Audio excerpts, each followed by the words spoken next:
سلام. طول أعماركم. هذا في التقريب في الخمسينات الميلادية. أيوة. في الكويت. نعم. في ناس واجد ذاك الوقت يعني لا زالوا ساكنين في بيوت الطين، ومعهولة في السعودية وفي الكويت وفي كل دول الخليج. نعم صحيح. تو الدنيا بسيطة، ولكن الكويت ذاك الوقت يعني بدأت في النهضة، فتلفتوا الشباب كل يقول أبى أدور لي وظيفة. اللي متعلمين معهم شهادات هذول ما شاء الله على طول توظف. رفيقنا في السالفة اسمه ناصر، ماش والله ما لا يقرأ ولا يكتب،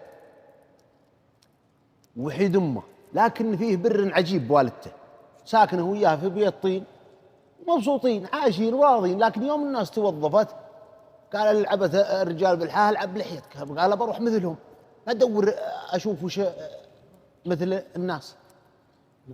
والله هو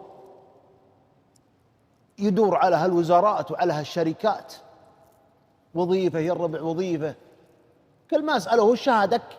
قال ما معي شهاده. قالوا لا ما تصلح، ما معك شهاده ما تصلح. إيه بعرف. اي ما تصلح.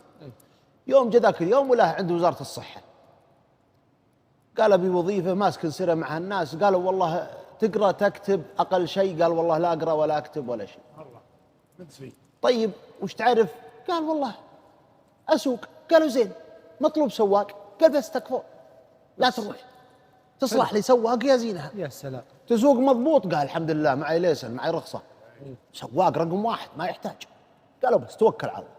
وش المطلوب؟ قالوا عندك خيارين الان، عندنا زي ما تقول تخصصين او عملين للسواقين، نبي سواقين.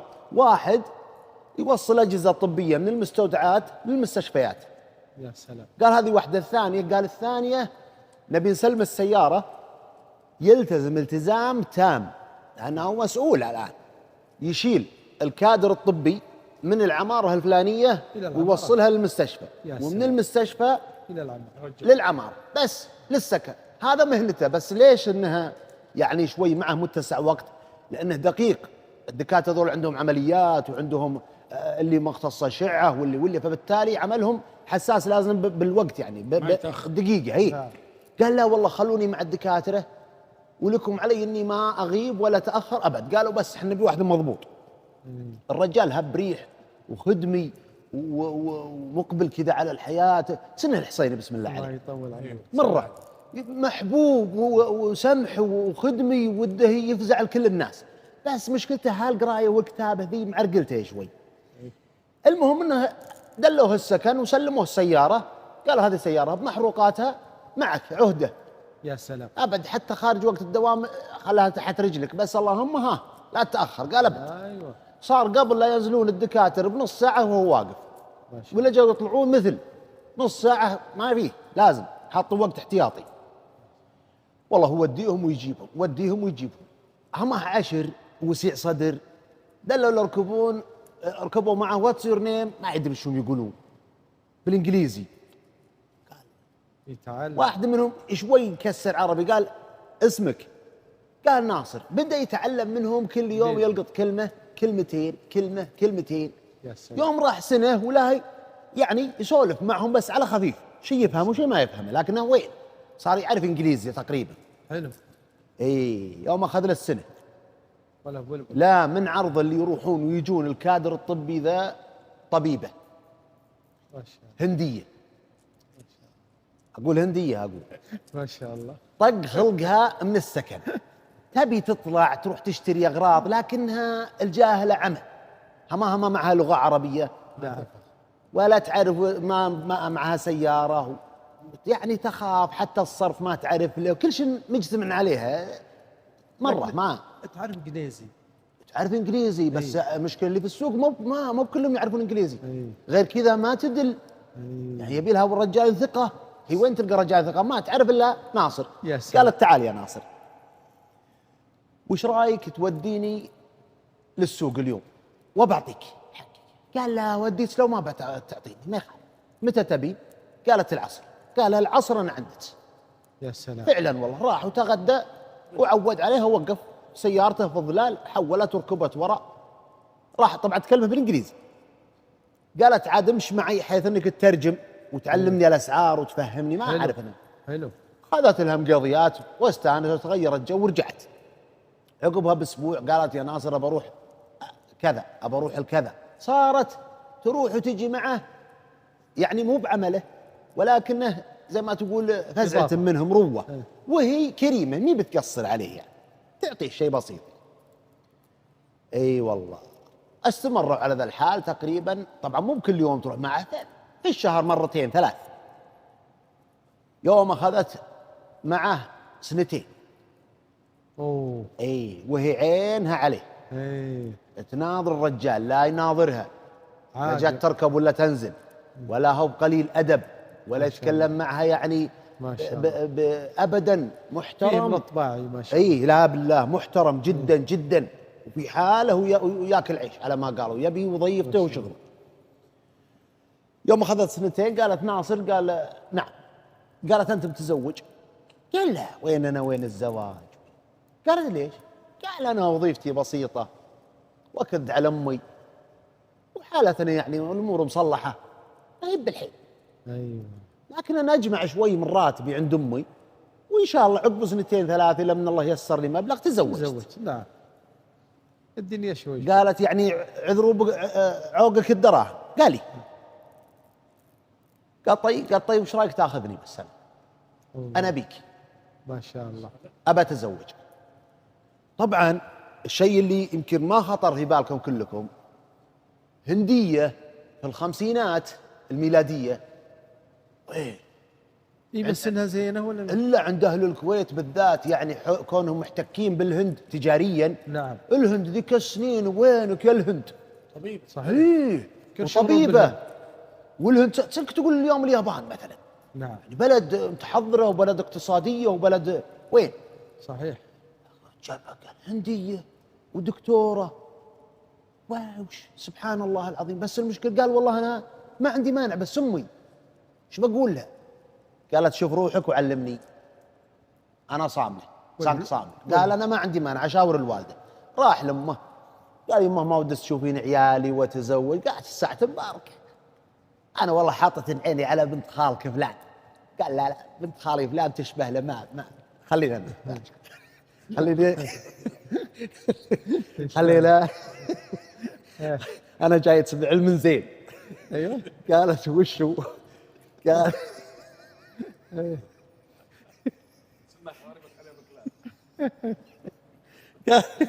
قال قال وش؟ قال انا جاي اتبع علم. قال معنا طبيبه هنديه، والله امها محترمه مؤدبه مسلمه، والله امها ما فيها خلاف الهند والحرمه بالعربي، الان لي معها 3 سنين. قالت يا ناصر انا بيك سانك تبين، والله امه فرصه اجوديه وطبيبه. اي منا عقب اسبوع اسبوعين اقتنعت لهم. قالت يا ولدي شعرك بكيفك، عود عليها. قال ابشرت امي موافقه وخلاص بنتزوج. قالت خلاص وين خلاص معك؟ لا يا ابوي مو بخلاص. قالت مثل ما عندك عندي، ابى شاور. ان عندنا بعد عادات وتقاليد، وكوني باخذ واحد من الكويت ما هو بهندي هذه مشكله، وبعدين في علوم ان انت ترى ما تدري عنها. قالوا الشيء؟ قالت ابوي من اثرى اثرياء الهند، ما شاء الله. ثري جدا جدا جدا، ويملك مزارع بالكيلوات، ما شاء الله. يعني ما تصدق ما انت. شاء الله. هو يعتقد انها جايه تبي تكون حياتها وتبني لها غريفتين 3 هي واهلها. اذر ابوها مليونير. فوق ملياردير. ملياردير. الله. قال طيب اجل انت ليش متغربه وجاي؟ قالت انا جايه تعلمت الطب، ومن دافع انساني اني اجي علشان فيه بشر محتاجين هذه المهنه ويستفيدون من العلم اللي انا اكتسبته، والهند مليانه اطباء فما يحتاجوني هناك، فجيت ادي هالرساله الجميله بس. يا سلام. المرأة اي والله. المرأة يا رب قال إيه لا خله يقول ما ابي. المهم طال عمرك. قال طيب وش السؤال؟ قالت اصبر انا اعرف تفكير ابوي ان قلنا له موظف وهذه وظيفته ما راح يقبل. أيوة. لكن تدري انت كويتي، قدم على سجل تجاري ومؤسسه. تقولها هي؟ اي ما شاء الله. قال وين مؤسسه تبي فلوس، تبي محل وتبي بضاعه. قالت كلش عندي مو بشغلك. ايوه. بس راح جيب لي التصاريح. إيه. تمر الذيب وخلال اسبوع ولها مخلصها. قال هذه جاء راحت معه هي. قال له الموظف وش تبي مؤسسة ايش يعني وش نشاطك؟ قال والله ما ادري وش رايك انت؟ قالت قل له تصدير استيراد وتصدير. يا سلام. سجل استيراد وتصدير وجابها وقال هذه. قالت تمام دور لي انشط شارع في الكويت. اوه. قال والله الشارع الفلاني. راحوا ولا فيه دكانين جنب بعضها مسكره تو راعيها معزل منها طالع المستاجر. قالت هذه تصلح. عطها جار والله وياخذها اجارات كلها وياخذها يضربها بو يركب انوار. ما شاء الله. قالت تمام هالحين شغلك زين. باقي بضاعه. اشترى بضاعه حطها فيه. شوفوا شلون داهيه وشلون تفكر. ايوه. يوم رصها بضاعه يعني هو ما لا خبره ولا يعرف يبيع ولا يعرف يشتري يعرف يمسك دركسون بس. نعم. قالت بس حط لك كرسي واقعد مع المسلمين بس ويكون له خير. يوم قعد هذا له فيجي شهر شهرين ها بدا على ما قال تنعوش. اللي له عيون وراس يسوي ما سووا الناس. اي نعم. دله في السوق يتلفت يسولف مع هذا يسولف مع هذا يسولف مع هذا. عروف البيع والشراء وعلموه تعلم شوي. نعم. يوم اخذت لها شهرين الثالث قالت ناصر. قال لبيه. قالت صك دكانك. قال وراه. قال بنروح للهند الحين انت تاجر ما عاد انت موظف. ما شاء الله. شلون؟ قالت بعدين اعلمك اركب بس ولا حاجزت له في الطائره وكل هذا على حسابها الحين وتروح به. يقولي لها الحين وانا حسب ان ابوها من بسطاء الناس ما صدقت انها كلامها يعني ان ابوي ثري وكذا او يكون ثراء معين او ثراء معين لا نعم. كفاف يعني. نعم. يقول يوم اقبلنا اللهم يا كعب. الله. يقول يستقبلون ذاك الاستقبال. والله يا الله. كعب الله يلا من فضلك. اي والله يلا يلا من من فضلك. فضلك. خلي الحصين اللي ما يبي الهنديه. اي يلا من فضلك. والله طال عمرك. يقول دخلنا المزرعه حرس ما شاء الله. وعمال ودنيا وفواكه. يقول والبيت هناك ما تطوله البندق من ما الباب. شاء الله. يقول قصر. يقول يوم اقبلنا عليه يقول ابوها رجال امها اوه. ولا ما هو بسواليف. ايه. اسد. يقول ويهلي ويرحب يتكلم معنا هندي. يقولوا هي الترجم. المهم قلطهم وجلس في ضيافته اول 3 ايام معزز مكرم ما غير يتمشى وياكل فواكه في هالبستان. ما شاء الله. رزقه. مستانس. رزقه الله. اي والله. قالت هالحين حاسبوه ترى ركدته اي. علمته وش انت جاي له وش صنعك. جو جلس معه وتكلم معه طبعا بالانجليزي وتترجم البنت نفس يا الطريقه. خالد. قال انا يشرفني اني اتزوج الدكتوره فلان. لا والله بنتي كلمتني وتقول انك انت يعني في الكويت وكذا انت وش وضعك؟ قال انا تاجر. هي معلمته. قالت قل تاجر وبس. لا أوه. تعلم متاك بادئ التجاره ولا تعلم كم دخلك. هالمحل عن الذمه بس اسم انك تاجر. طبعا قدم استقالته من الوظيفه. سبحان الله. قال انا تاجر ومعروف في الكويت وعندي محل وعندي وبخير الحمد لله. قال اذا ما دام وضعك المادي زين الشأن شأن.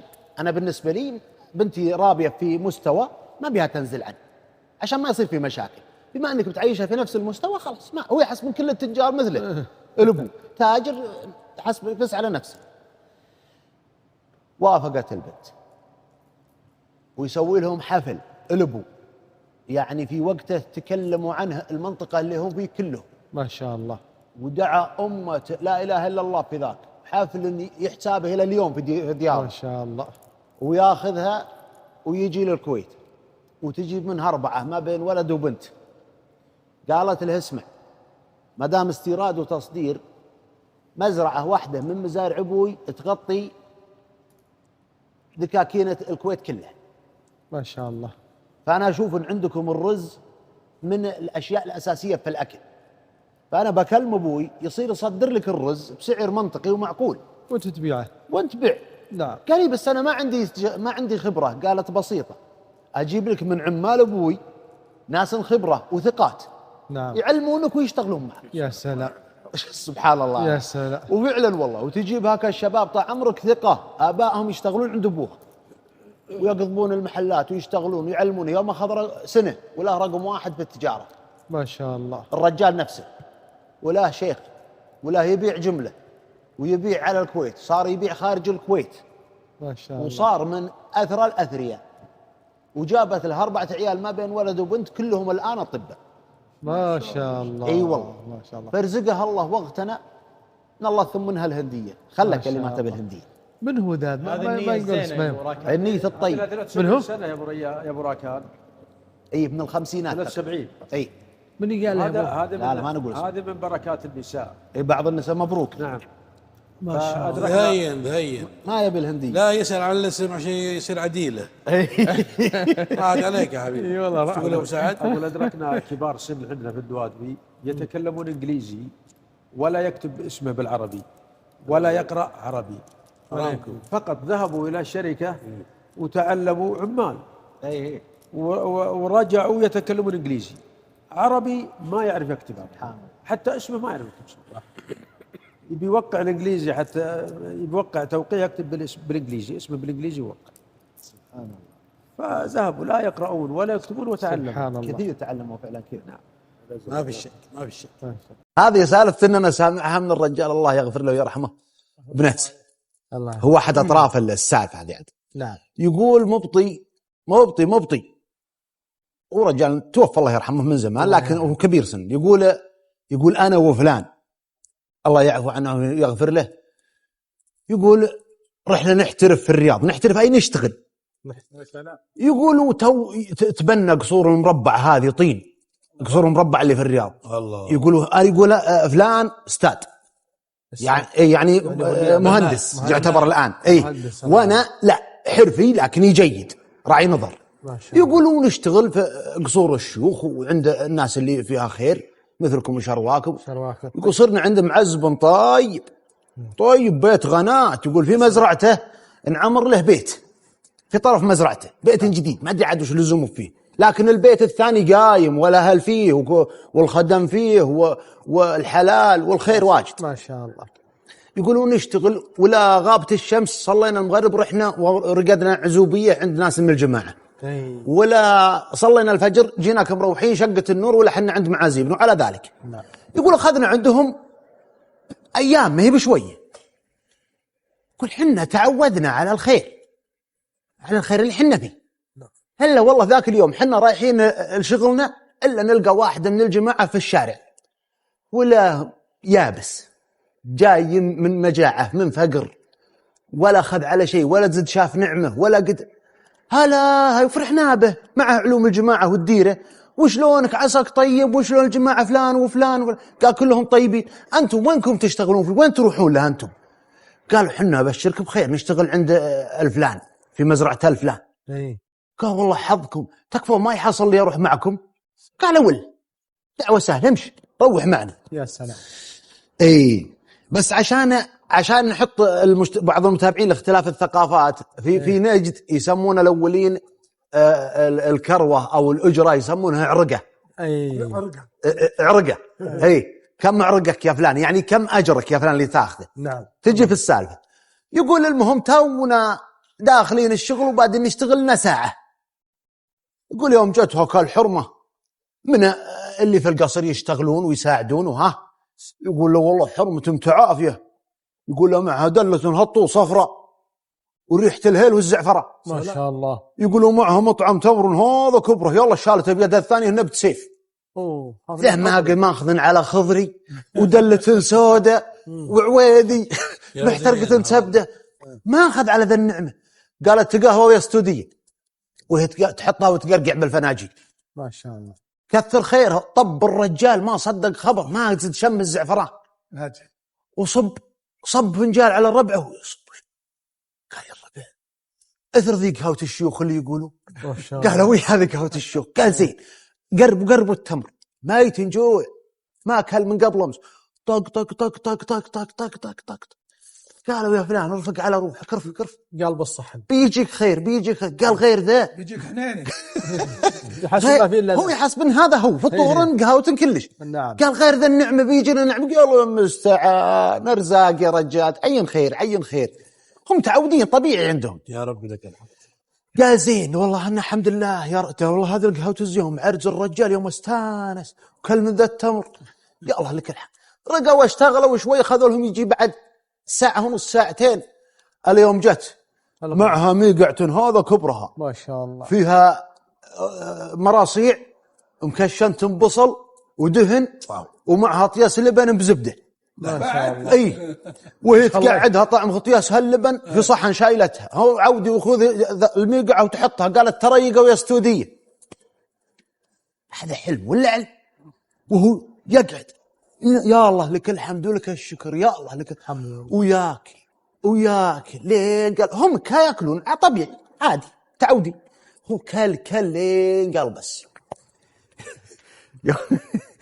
راحت يوم صلى العصر جاء نصف العصر وهي تجيب ذاك الصحن العشاء عليه قرصان وجريش وعليه يد طلي وعليه هطل شحم. ما شاء الله. قال وش ذا؟ قالوا هذا العشاء. قال يا أنا في الدنيا ولا في الجنة يا الربع؟ قالوا لا أنت في الدنيا ما شفتها شيء. قال صدق والله لنا. قالوا إيه كل بالعافية وحول وكل ويلها في نصف الصحن ومن شيء في قلبه بس جوع داخلي قديم ولا هو شبعان. المهم ضحكوا وقالوا يا رجال ترى كل يوم هذا شغلنا ولا تكاثر ولا ترهب على مهلك، لا لاحقين على خير بتشبع. المهم وهم عالطالعين يسولفون في هالنعمة اللي أكلوها اللي الشيء اللي شافه ما قد شافه. ما شاء الله. قال صدق والله يا فلان ويا فلان الحين أنتم تعارجونهم ولا يعارجونكم؟ والله ما إلا كلمة عابرة هو ما قصد شيء. قال الحين أنتم تعارجون يعني أنتم تعطونهم الأجر على هالأكل ولا هم بعد يعطونكم زود على ما توضح. قال الله يقطع إبليسك يا فلان والله إنك عيار، لا يعارجون وبيعطونك. قال لك الحمد هذا والله ديرت البركة الرياضة المبروكة. نعم. راحوا وامرحوا عند معازيبهم اللي أقول لكم من جماعة في الديوانية في المجلس في القهوة يسمونها القهوة الأولي. أمرحوا يوم أمرحوا يقول اللي حدثي علي أنا السالفة، يقول والله إني ما نمت وأنا طول ليلي مشوم من حكة في فمي وحول فمي حول خشمي ما غير أتحكك، وكل ما غفت عيني قمت ولا يدي إنا لله وإنا راجعون. يقول أناظر خوي ذاك إلهي هرش بيديه الثنتين. الأستاذ يقول يهرش يقول إيه والله، يقول أنا ما عاد صرت أحك، ذكي هو يقول خفت إنها تسبب، يقول دليت أحك بقفا يدي تسدع تبرد علي شوي وهي ما توجعني. يقول يوم قمنا الصبح نتقهوى عند معازيبنا العادة قهوة بسيطة بس ونروح نصلي. يقول لهم قمنا ولا ذات تقول له في حلبن رفيقنا، يقول لهم تدود تنظر أطمه، يقول وجهه منتفخ ولا خدوده ولا مرتفعة على عيونه. هذا أي واحد فيهم الأستاذ. ايه الحين هالثالث ينقل للساعة، ما هو الحرفي هذا ينقل للساعة. يقول وجهه والله قاب. يقول يوم أصبحنا قال المعزب بسم الله عليك فلان وش بلاك؟ قال والله ما أدري يا أبو عبد الله، ما أدري والله أن مر آكلت في وجه اللهم يا كافي من أمس ما مرحت. قال ما يبي لحتي واضحة. قالوا الشيء قال النفرة من أول مرض يجي ويتسوى ويطيب الرجال. قال نفرة يعرف في البزر. قال تكفى سام في يدك. قال الحمد لله في يدي. لا والله مو في يدي، بيد المحماسة ودسها في الضوء. والله عطني عتراك بس عطني عتراك ما يبي لها شيء. يقول والله ويحدب الرجال نقضب. قال لا ولا الصاه هكلمة سوا. يوم دخن المجلس كله عادل جعله حقي من النار.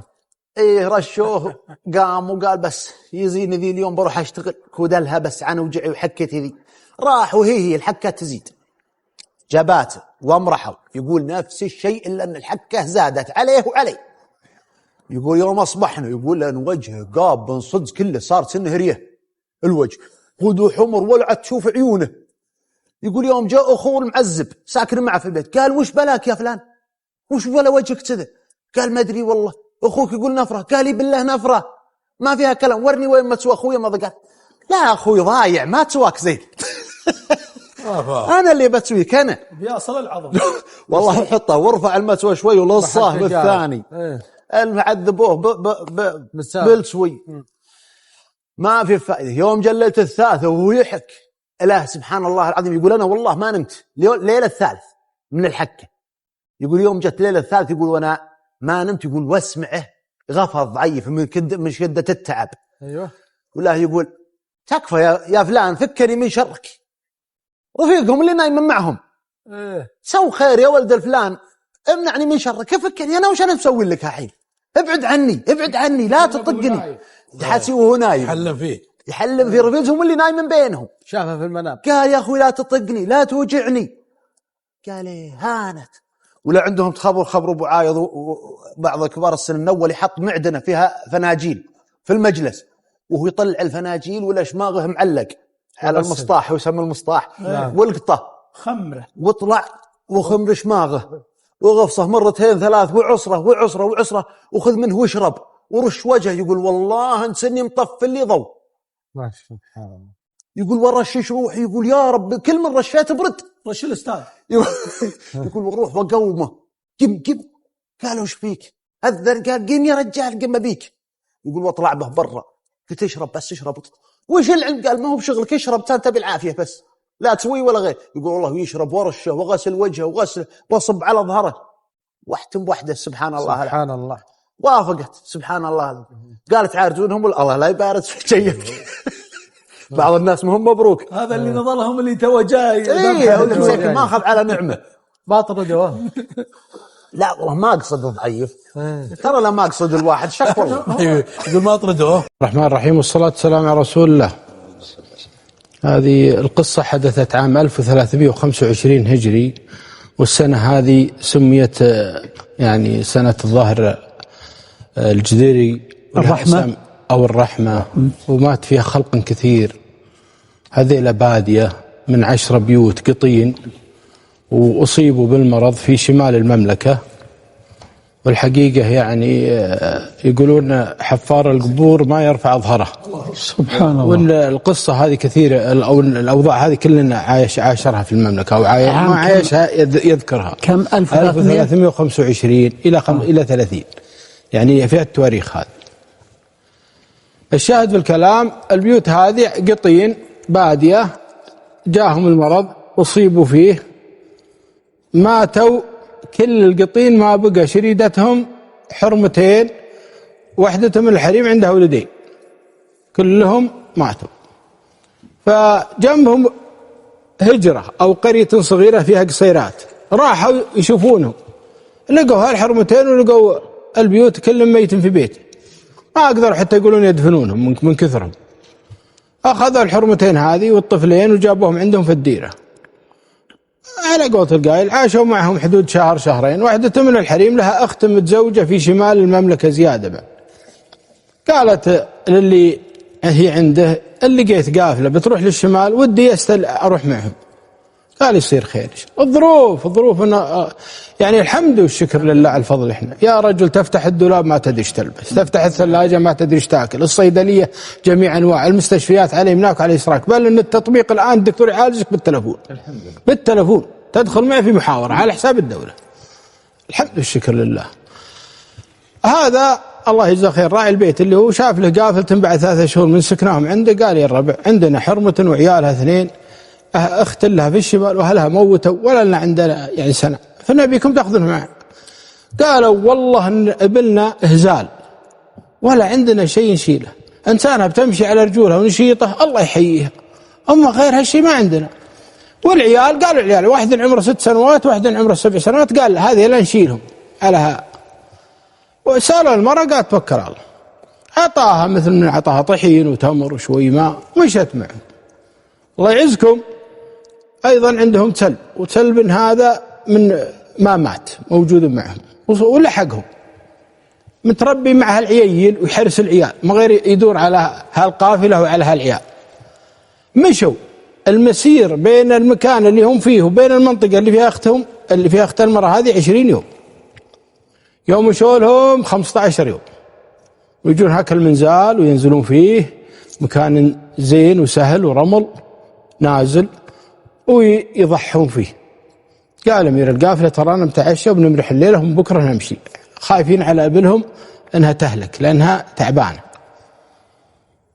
أمرحوا يوم جاء نص الليل الله يعزكم للسلب ينبح يروح على العيال محل منامه ويصيح ينبح قاموا يناظرون داب ولا شيء ما في شيء رجعوا ناموا إلا السلب برته ثاني ينبح نباح نقشر. قم انت يا امير القافله قال للمراه اللي هي عندي قال انت خذي تلبس وبعدي عنا ازعجنا احنا ورانا ممشى وجايين تعبانين. هالمراه اخذت عيلها وخذت التسل وراحت على أحد هالهضاب وقام راحت فيه. يوم طلعوا عن هالمكان اسكت انت يا التسل والله يكرمكم. يوم جت الساعة 3 الفجر وتجيهم هوا قوي صلف، أثر جاي مطر جذيب من بعيد وماشي، والتسل شام من ريحته وبيحذرهم من هالمنزال اللي هم فيه. ما شاء الله. وضفهم. اللي ما سلم عطب، شال العفش لهم، شال حلال وزادهم. هذا المرة هي وعيالها سلموا. بقى منهم من بقى الناس حية، لكن كثير منهم انعطب حلاله. طلعوا فوق ومشوا، عرفوا ان التسل كان ينبههم لشيء سبحان الله الله راد. مشوا وكملوا المسيرة لين وصل الديرة اللي فيها المرأة أو الهجرة اللي فيها المرأة. المرأة ما في هجرة في البر. جات عنده خيتها ولا والله تستقبلها يا هلا ومرحبا، ولا زوجة قالوا خيها أطيب أطيب، الله يحييك الله يحييك، ترى عين فراش عين الحافظ. صارت عند أختها عندها هالورعين والله يعزكم هالسن. عاشت معهم شهر شهرين ثلاثة، سن الأخت اللي جاتها غايرة ما جاها عيال وهذه عندها عيال، وشافت زوجها يروح بها خافت انه يطلقها ويتزوج أختها.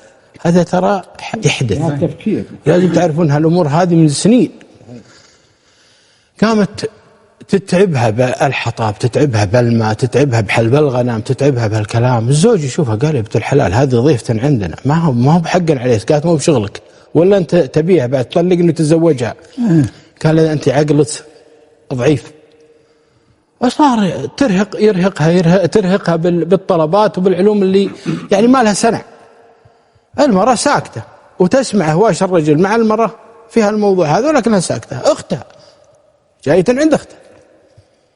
يوم خذ شهرين أو ثلاثة ولا المرأة ذاك اليوم تعبانة، قامت رجال ودخل السوق اشتري لها خربوش بيت شعر من فلجة واحدة، وروح وابنه بعيد وقال للمرأة أنت وعيالك هناك خلاص لا عاد تجينا، روي لنفسك وهذا ولا تبلشين فيه اختك ولا تبلشين، عدي نفسك ما انت معن، بس عيالك وانتي انا مسؤول منكم.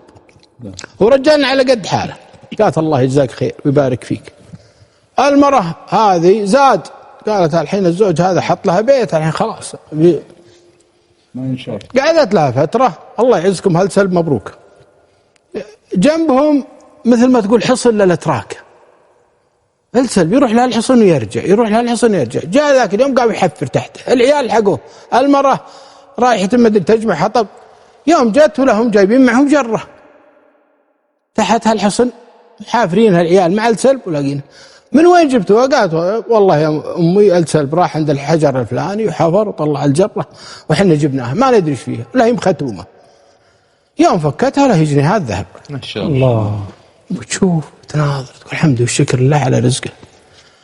خبت الجرة هذه وزتها وراحت للرجال، قالت يا فلان، قالت العلم سلامتك بك تجيني. يوم جاء قالت هذا ما صار هذا ما صار وانا وش اسوي فيه؟ قال هذا رزقك توسعي به والله يبارك لك، هذا من الله سبحانه وتعالى. قالت والله نصه لك. قالت والله انت تاخذ نص. يا سلام. قال هو يروح يصرفه في الديره اللي هم فيها وياخذها معه وتشتري لها جمل وتشتري لها على قولة القايل ما تحتاجه من دقيق وسكر تكبر البيت. المرة ذيك شبت، قالت الحين من وين جات أهل الدراهم هذه؟ أكيد فيه بلاء. صارت مشاكل بينها وبين أختها. قالت يا أختي فكيني من شرك والله العظيم إن هذا رزق من الله ساقني. قالت لازم تعلميني. قالت وش علمت عليش؟ هذا رزق ساقها الله لنا وبس. ذهبات عندي بعتها والحمد والشكر لله. حلو. الرجال درى ان هالمرة ما هي بساكتة عن هالمرة الا بتوذيها، حتى انها عندهم راعي خبر راحت وقالت للراعي ليش ما تتزوج؟ قال من بياخذني؟ قالت فلانة. قال هذه شيخة اختس بتزوجيني اختس وانا هذا وضعي شفها، ونقد عليها بعد الراعي.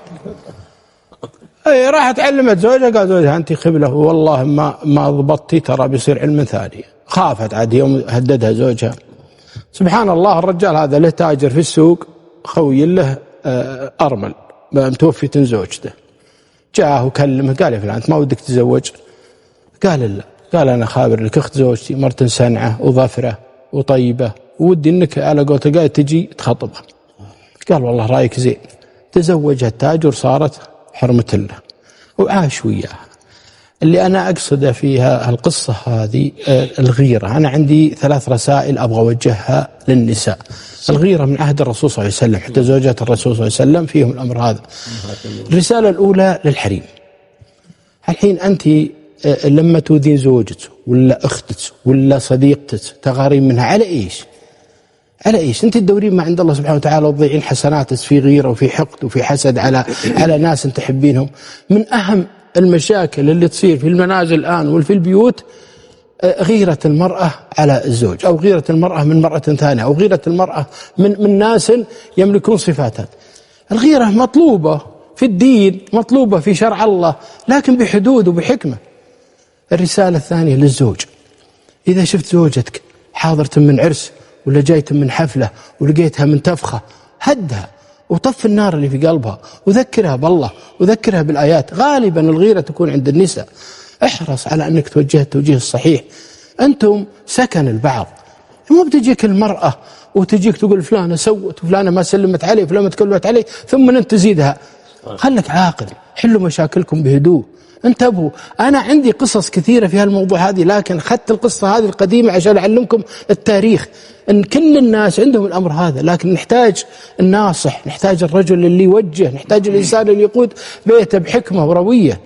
كونها تجيك وهي حاضرة الحفلة، وهذا كثير في البيوت، من يوم تجي من العرس ثاني يوم تقعد مع زوجها بالدلة وتجلس تشرح له شو اللي صار في العرس كامل، وهذه ما ادري ايش فيها وهذه. وين حكمتك؟ وين إدارتك لبيتك؟ وين علمك وشرعك وصلاتك اللي انت تصليها؟ إذا ما نفذتها في هالوقت هذا ووجهت زوجك التوجيه الصحيح، ترى بيصير عندك مشاكل الله بها عليم. هذه من القصص اللي حبيت اني اذكرها. اسال الله العلي العظيم ان ينفع فيها، وجزاكم الله عني كل خير. محمد في جزاه الله خير.